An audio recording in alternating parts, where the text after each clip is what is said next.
12 একটা। আচ্ছা গত ক্লাসে আমরা হচ্ছে এই পর্যন্ত শেষ করছিলাম 4 পোর্ট কাপলার লস পর্যন্ত। এক কথা না, আজকে একটু স্টার কাপলার দেখি।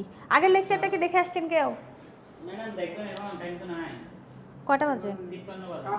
আচ্ছা সমস্যা নাই, সমস্যা নেই, সমস্যা নেই। আচ্ছা এই কাল ওই দিন ক্লাস করছিল কে? আপনি করছিলেন না? বলেন তো এই যে স্টার কাপলার আমরা কিভাবে বানাই? এটা যে হিট দিয়া কোথায় একটু বলেন তো, প্রসেসটা বলেন তো। প্রথমে আগে ইয়া করে নিতে হবে, ফিউজড বায়োকনিক্যাল ট্যাপার মেথড ছিল, বলেন। প্রথমে আগে ফাইবারগুলো ক্লিন করে নিয়ে পেঁয়াজ দিয়ে নিতে হবে, পেঁয়াজ দিয়ে নিয়ে হিট দিয়ে জয়েন করতে হবে। কিভাবে হিট দিব? কোথায় হিট দিব? নিচে হচ্ছে যে নিচে। আচ্ছা সবার জন্য একটু আমরা আগের ছবিটা দেখে আসি। আচ্ছা আমরা 3 পোর্ট বা 4 পোর্ট কাপলার কিভাবে বানাই এটা এই লেকচারে আমরা দেখে আসছিলাম। হ্যাঁ, সো এখানে আমরা যেটা করি যে অপটিক্যাল ফাইবার নেই, কিছু অপটিক্যাল ফাইবার নিয়ে ওটাকে হচ্ছে কি করি, টুইস্ট করি, পেঁচাই। হ্যাঁ, এই যে দেখেন এই যে এখানে টুইস্ট করা হয়েছে। সো অপটিক্যাল ফাইবার নিলেন, নিয়ে ওটাকে টুইস্ট করলেন, মানে আগে হচ্ছে সুন্দর মতো বসাই নিতে হবে, ঠিক আছে? অ্যালাইনমেন্ট যাতে সুন্দর থাকে, ঠিকঠাক থাকে, ওটা আগে এনশিওর করতে হবে। দেন আপনি হচ্ছে কি করবেন, টুইস্ট করবেন, মোড়াবেন আর কি। মোড়ানোর পরে দেন এই যে যেই জায়গাটাতে টুইস্ট করলাম, হ্যাঁ সেই টুইস্টেড পোর্শনে হচ্ছে আমরা কি করি, ফ্লেম দিয়ে হিট দেই, মানে হিট দেই আর কি, ঠিক আছে? এই জায়গাটাকে হিট দেই, হিট দিয়ে এই জায়গাটাকে সফট করে ফেলি অপটিক্যাল ফাইবারকে, বা বলতে পারেন মেল্ট করে ফেলি। করার পরে এই যে যেই জায়গাটুকু আমরা টুইস্ট করছিলাম এই জায়গাটুকু পরে দেখতে যে এরকম হয়, মানে এইখানে এই পর্যন্ত এসে হচ্ছে আলাদা আলাদা 4টা ফাইবার, এখানে এসে একটা হয়ে গেছে, এখানে আবার 4টা, বুঝতে পারছেন? মানে এইখান থেকে 4 রকম সিগন্যাল এসে একটা দিয়ে আবার এখানে এসে ভাগ হয়ে যাবে। ঠিক ওই যে আমরা মাল্টিপ্লেক্সিংয়ে যেরকম পড়ছিলাম যে অনেকগুলা সিগন্যাল একসাথে এসে একটা সিঙ্গেল ওয়্যার দিয়ে ট্রান্সমিট হয়, দেন আবার ডেস্টিনেশনে গিয়ে আবার ডিমাল্টিপ্লেক্সিং হয়, মানে ওইরকমই হয়ে যাচ্ছে আর কি ব্যাপারটা। সো এখানে কয়েকটা অপটিক্যাল ফাইবার আমরা একসাথে কি করি, কিভাবে জয়েন্ট দেই সেই টেকনিকটা দেখানো আছে। সো এই টেকনিক অ্যাপ্লাই করে আমরা স্টার কাপলারও তৈরি করতে পারি। সো স্টার কাপলার অ্যাকচুয়ালি কাকে বলে, যার অনেকগুলো পোর্ট থাকবে, ইনপুট আউটপুট পোর্ট থাকবে অনেকগুলা, ঠিক আছে? মাল্টিপল থাকবে, যেমন এখানে 8/8 দেখানো আছে, মানে 8টা ইনপুট এবং 8টা আউটপুট। সো এদেরকেও এই ফিউজড বায়োকনিক্যাল ট্যাপার মেথড, যে মেথডটা একটু আগে আমরা দেখলাম ওটাকে এফবিটি মেথড বলা হয়, ফিউজড বায়োকনিক্যাল ট্যাপার মেথড। সো এই মেথড ইউজ করে এই স্টার কাপলারও তৈরি করা হয়। হ্যাঁ, সেটাই বলা আছে যে the fibres which constitute the star couplers are bundle, twisted, heated and pulled to form the coupler. তারপরে এটা হচ্ছে হাইলি মোড ডিপেন্ডেন্ট, আর আইডিয়াল স্টার কাপলারগুলা প্রত্যেকটা পোর্টে সমান পরিমাণে পাওয়ার ডিস্ট্রিবিউট করে দেয়, ঠিক আছে? তারপরে স্টার কাপলারের ক্ষেত্রে লস কিভাবে ক্যালকুলেট করবেন সেই ফর্মুলা দেওয়া আছে, স্প্লিটিং লস আর হচ্ছে এক্সেস লস, এগুলা নিয়ে এই স্লাইডের শুরুতেই গতদিন আলোচনা করছিলাম, ওইটা একটু দেখে নিন। হ্যাঁ, আর কিছু আছে এখানে? আচ্ছা আমরা একটু শুরু থেকে যাই, যে এখান থেকে আমরা কি কি পড়বো একটু দেখি। এখান থেকে হচ্ছে কোয়েশ্চেন অনেকভাবেই হতে পারে, যে আপনার 3 পোর্ট 4 পোর্ট কাপলার আমরা কিভাবে বানাইতে পারি, কিভাবে তৈরি করতে পারি, সেই টেকনিক ডেসক্রাইব করতে যদি বলি তখন হচ্ছে এই যে এই মেথড দিয়ে বলে দিবেন আর কি। মেথডের নাম কি বা টেকনিকের নাম কি? ফিউজড বায়োকনিক্যাল ট্যাপার মেথড। এই মেথডটা ইউজ করে আমরা হচ্ছে 3 পোর্ট বা 4 পোর্ট কাপলার তৈরি করি, ঠিক আছে? এখানে সব ডেসক্রিপশন বলে দেওয়া আছে, ওই যে যেটা একটু করে যেটা বললাম এখন এইটাই হচ্ছে মানে ইন ডিটেলসে দেওয়া আছে, যে আমি অপটিক্যাল ফাইবার নিয়ে দেন ওটাকে টুইস্ট করে টুইস্টেড পোর্শনে হচ্ছে আমরা কি করব, হিট দিব। হ্যাঁ, হিট দিয়ে ওই জায়গাটাকে সফট করে ফেলবো, দেন ওগুলো হচ্ছে জোড়া লেগে যাবে, টান দিলেই একটা ফাইবার হয়ে যাবে আর কি, ঠিক আছে? তারপরে যে ছবিটা দিবেন এটাও একই। আচ্ছা, এরপর আসতেছে হচ্ছে 4 পোর্ট কাপলারের কাপলার লস কিভাবে ক্যালকুলেট করতে হয়, এই রিলেটেড হচ্ছে কিছু ম্যাথ আছে এখানে, যেমন এই যে এক্সেস লস, ইনসারশন লস কি, তারপর ক্রসটক লস, স্প্লিটিং লস, এগুলো গতদিন কিন্তু পড়াইছি, একটু নিজেরা দেখে নিন। হ্যাঁ, আচ্ছা, তারপরে এই যে এখানে একটা ম্যাথ দেওয়া আছে, অবশ্যই করবেন। এবার কিন্তু আগে বলে দিলাম ম্যাথ বেশি থাকবে। ম্যাথ কি দেখছিলেন? আশা করি দেখলে পারবেন, এখানে স্টেপ বাই স্টেপ করে দেয়া আছে। পারা যাবে ম্যাডাম। আপেল সাহেব বলেন তো এক্সেস লস কি জিনিস? এক্সেস লস কাকে বলে? এক্সেস লস কার কার মধ্যে হবে? ইনপুট আর আউটপুটের মধ্যে। হ্যাঁ, ইনপুট পোর্ট আর আউটপুট পোর্টের মধ্যে যে লসটা হবে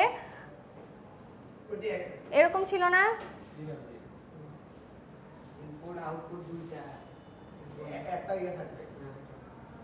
আচ্ছা, এটা ধরেন পোর্ট নাম্বার 1, এটা 2, 3, 4, ঠিক আছে? এই জায়গাটা সেম, দুইটা অপটিক্যাল ফাইবার নিছিলাম। হ্যাঁ, সেই দুইটা অপটিক্যাল ফাইবারকে হচ্ছে টুইস্ট করা হয়েছে প্রথমে, টুইস্ট করে তারপরে এই যে এরকম জায়গা বানানো হয়েছে আর কি, মানে দুইটাকে একত্রিত করে একটা বানানো হয়েছে। তো সিগন্যাল এখান থেকে এই লাইন দিয়ে কিছু চলে যায়, কিছু আবার চলে যায় হচ্ছে আপনার এইটাতে, এরকম এরকম করে। এই যে আগের ছবি আছে, একটু দেখে নিন। সো এক্সেস লস যেটা হবে সেটা হচ্ছে ইনপুট পোর্ট আর আউটপুট পোর্টের মধ্যে রিলেশন থাকবে হচ্ছে এক্সেস লসের, মানে আপনি কি পরিমাণ পাওয়ার ইনপুট দিচ্ছেন আর আউটপুটে আপনি কি পরিমাণ পাওয়ার পাচ্ছেন, ঠিক আছে? সেটা হচ্ছে এক্সেস লস। ওই যে এই জন্য দেখেন ফর্মুলা লেখা আছে 10 log 10 P1 divided by P3 plus P4, দুইটা পোর্ট দিয়ে যাচ্ছে পাওয়ার, এই জন্য। আচ্ছা, তারপরে আসতেছে হচ্ছে ইনসারশন লস। ইনসারশন লস আমরা কার জন্য ক্যালকুলেট করছিলাম? এটা হচ্ছে ইনপুট আর আউটপুট, কিন্তু আউটপুট হচ্ছে ম্যাম শুধুমাত্র সিঙ্গেল পাথের জন্য, সিঙ্গেল পাথের জন্য, মানে একটা সিঙ্গেল কেবলের জন্য। সে একটা সিঙ্গেল কেবল যদি আমরা চিন্তা করি তাহলে এই কেবলটা, তার মানে পোর্ট 1 আর পোর্ট 1 এবং পোর্ট 3 হতে পারে, এবং 3 হতে পারে, 4ও হতে পারে, ঠিক আছে? এটা তো আমি জাস্ট পোর্টের নাম্বার দিছি। আপনি যদি এখানে মানে ওইখানে যে ছবিটা আছে ওইখানে সম্ভবত এটা 3 নাম্বার আর এটা হচ্ছে 4 নাম্বার, স্লাইডে যেটা দেয়া আছে। সো সোজা চিন্তা করবেন যে একটা সিঙ্গেল পোর্টের মধ্যে এই ইনসারশন লসটা ক্যালকুলেট হবে, মানে একটা সিঙ্গেল পাথে অপটিক্যাল সিগন্যাল যখন ট্রান্সমিট করে একটা সিঙ্গেল পাথে কি পরিমাণ লস হয় সেইটা ক্যালকুলেশনটাই আসে, বা ওইটার মানটা আমরা বের করতে পারি হচ্ছে ইনসারশন লস থেকে, ঠিক আছে? সো মনে রাখবেন ইনসারশন লস হচ্ছে শুধুমাত্র একটা সিঙ্গেল অপটিক্যাল ফাইবারের জন্য। আচ্ছা, দেন আসতেছে হচ্ছে ক্রসটক লস। ক্রসটক লস কি ছিল? ক্রসটক লস ছিল হচ্ছে এখান থেকে আমার ইনপুট পাওয়ারটা যাচ্ছে, ইনপুট সিগন্যালটা যাচ্ছে, এই পোর্টটা আমার বন্ধ, এটা কিন্তু একটা 3 পোর্ট কাপলার, এই পোর্টটা বন্ধ, শুধুমাত্র 1, 3 আর 4 এই 3টা পোর্ট কাজ করতেছে, দ্যাটস এটা হচ্ছে একটা 3 পোর্ট কাপলার। সো যতই এখান থেকে মানে এই পোর্টটা বন্ধ থাকুক না কেন, কিছু পরিমাণ পাওয়ার রেডিয়েট করে পোর্ট 2 দিয়ে চলে যায় এবং সেটার অ্যামাউন্ট থাকে খুব কম, ঠিক আছে? লসের পরিমাণ থাকে খুব কম। এই যে দেখবেন ক্রসটক লসের পরিমাণ কিন্তু এখানে খুব কম। হ্যাঁ, সো এই যে কিছু পরিমাণ পাওয়ার যে রেডিয়েট করে চলে যাচ্ছে, এই পোর্টটা বন্ধ, এই পোর্ট দিয়ে পাওয়ার যাওয়ার কথা না, তারপরেও এখান থেকে কিছু পরিমাণ পাওয়ার রেডিয়েট করে পোর্ট 2 দিয়ে চলে যায়। সো এই লসটাকেই বলে হচ্ছে ক্রসটক লস। দেন আসতেছে হচ্ছে স্প্লিট রেশিও, মানে আপনি এই দুইটা পোর্টের মধ্যে যে আপনার অপটিক্যাল পাওয়ার ডিস্ট্রিবিউট করতেছেন বা পাওয়ার বা সিগন্যালটাকে স্প্লিট করে দিচ্ছি, কোন পোর্ট দিয়ে কি পরিমাণ স্প্লিট হচ্ছে সেই রেশিওটা আমরা বের করতে পারি হচ্ছে এই স্প্লিট রেশিও, এই ফর্মুলা দিয়ে। বুঝতে পারছেন? তাহলে কোন লসটা কার সাথে রিলেটেড? এক্সেস লস হচ্ছে ইনপুট এবং আউটপুটের সাথে রিলেটেড, আউটপুটে যে দুটো পোর্ট থাকবে ওটার সাথে রিলেশন হচ্ছে ইনপুট পোর্টের। হ্যাঁ, ইনসারশন লস হচ্ছে শুধুমাত্র একটা সিঙ্গেল পাথের জন্য আমরা চিন্তা করব। আচ্ছা, দেন ক্রসটক হচ্ছে কি? যেই পোর্টটা ডিসকানেক্ট বা যে পোর্টটা বন্ধ করা আছে ওই পোর্ট দিয়ে তাও কিছু পরিমাণ পাওয়ার রেডিয়েট হয়ে চলে যায়, সো ওই লসটাকে বলে হচ্ছে ক্রসটক লস। ওটার সাথে কার রিলেশন? দুইটা ইনপুট পোর্টের রিলেশন। আর লাস্ট ওয়ান হচ্ছে স্প্লিট রেশিও, সেটা তো বললামই যে আপনার দুইটা পোর্ট দিয়ে কী পরিমাণ পাওয়ার স্প্লিট করে চলে যাচ্ছে এইটা আমরা ক্যালকুলেট করতে পারি হচ্ছে এই স্প্লিট রেশিও ফর্মুলা দ্বারা। বুঝতে পারছেন? সো এই ম্যাথটা কিন্তু অবশ্যই করবেন। দেন আসতেছে হচ্ছে স্টার কাপলার। স্টার কাপলার এই বাকি দুটো তো বলতেই পারলাম না। আচ্ছা, স্টার কাপলারের ছবি, এরপর স্টার কাপলার একটা ম্যাথ আছে, এই ম্যাথটা একটু দেখবেন। আচ্ছা, 5টা মিনিট আমরা একটু 9, 7, 8 থেকে একটু দেখি, জাস্ট ফার্স্ট রিভিউ করব। এগুলো তো ডাউনলোড করে নিছেন? আচ্ছা, এখান থেকে হচ্ছে কি ফাইবার জয়েন্ট আর ফাইবার কাপলার, স্লাইডের নেম চেঞ্জ করতেছেন না? হ্যাঁ, ফাইবার জয়েন্ট বা ফাইবার কাপলার বলতে আমরা কি বুঝি বা কেন প্রয়োজন, হ্যাঁ, বা কেন করি, ফাইবার জয়েন্ট কেন করি, নিজের ভাষায় লিখবেন। এই যে কোয়েশ্চেন এখানে দেয়াই আছে, ওয়াই জয়েন্ট আর কাপলার নেসেসারি। তারপরে হচ্ছে আপনি যখন জয়েন্ট দিবেন, জয়েন্টের ক্ষেত্রে আপনাকে কি কি জিনিস মাথায় রাখতে হবে, বা জয়েন্টের ক্ষেত্রে কি কি ধরনের লস অ্যারাইজ হয়। এখানে 3টা লসের কথা বলা আছে। একটা হচ্ছে ফ্রেনেল রিফ্লেকশন লস, একটা আছে হচ্ছে এই যে loss due to deviation in geometrical and optical parameter, third one আছে হচ্ছে loss due to misalignment. হ্যাঁ, সো এই লসের প্রশ্ন যদি আসে তখন এই 3টা ডিপেন্ড করবে নাম্বারের উপর, যদি আসে আর কি, বা যদি চাওয়া হয় তখন আপনি ডিসকাস করবেন আর কি। সো নাম্বারের উপর বেস করে কতটুকু লিখতে হবে এটা নিজেকেই আইডেন্টিফাই করে নিতে হবে। সো ফ্রেনেল রিফ্লেকশন লস কী ছিল বলতে পারবেন? রিফ্র্যাক্টিভ ইন্ডেক্সের ডিফারেন্সের কারণে যে লসটা হয় সেটা ছিল হচ্ছে ফ্রেনেল রিফ্লেকশন। তারপর এটা রিলেটেড একটা ম্যাথও আছে। হ্যাঁ, আচ্ছা, তারপরে যে কোর ক্ল্যাডিংয়ের ডায়ামিটার যদি ম্যাচ না করে, বা তাদের রিফ্র্যাক্টিভ ইন্ডেক্স যদি ডিফারেন্ট থাকে, বা ফাইবারে যদি ফল্ট থাকে, তাহলে যে লসটা অ্যারাইজ হয় সেটা হচ্ছে যে লস ডিউ টু ডেভিয়েশন। এই যে যেমন ধরেন দুইটা কোর কনসেন্ট্রেন্সিটি দেয়া আছে না, দুইটা কোরের ডায়ামিটার ঠিক নাই বা পজিশন ঠিক নাই। হ্যাঁ, সেই দুটাকে যদি আমরা জয়েন্ট দেই তাহলে এই যে দেখেন ম্যাচ করে নাই, ঠিক আছে, বা একটা আছে সার্কেল, একটা আছে ওভালের মতো।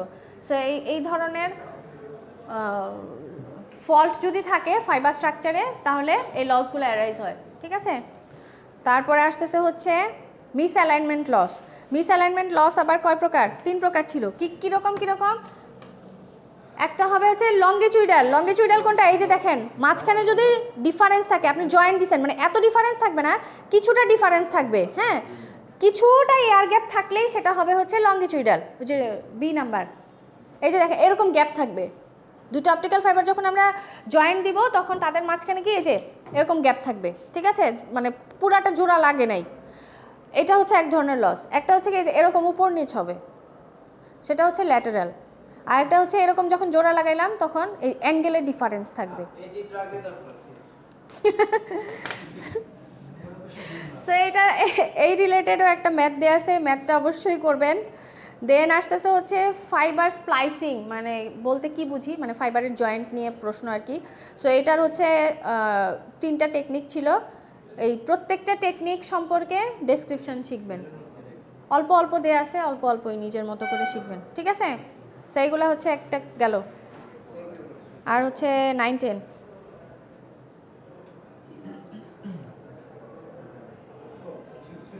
আচ্ছা, এখানে কি লেখা আছে?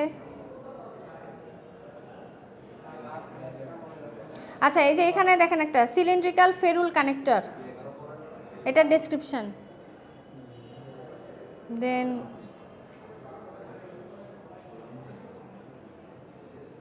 ফাইবার কাপলার কি, বা ফাইবার কাপলিং বলতে কি বুঝি। তারপরে হচ্ছে এই যে এখানে আছে কাপলারের টাইপস। তারপর কি আছে 3 পোর্ট 4 পোর্ট কাপলার কিভাবে বানাই আমরা, কনস্ট্রাকশন। আর কি এই, ঠিক আছে, পড়া কিন্তু খুব বেশি না। হ্যাঁ, রাশেদ বুঝছেন এই স্লাইড থেকে? আসলে স্লাইডে পড়াই কম, এই জন্য বাদ দেওয়ার কিছু নাই। 11 নাম্বারটা কি বলছি? 11 তো বলছি। হ্যাঁ,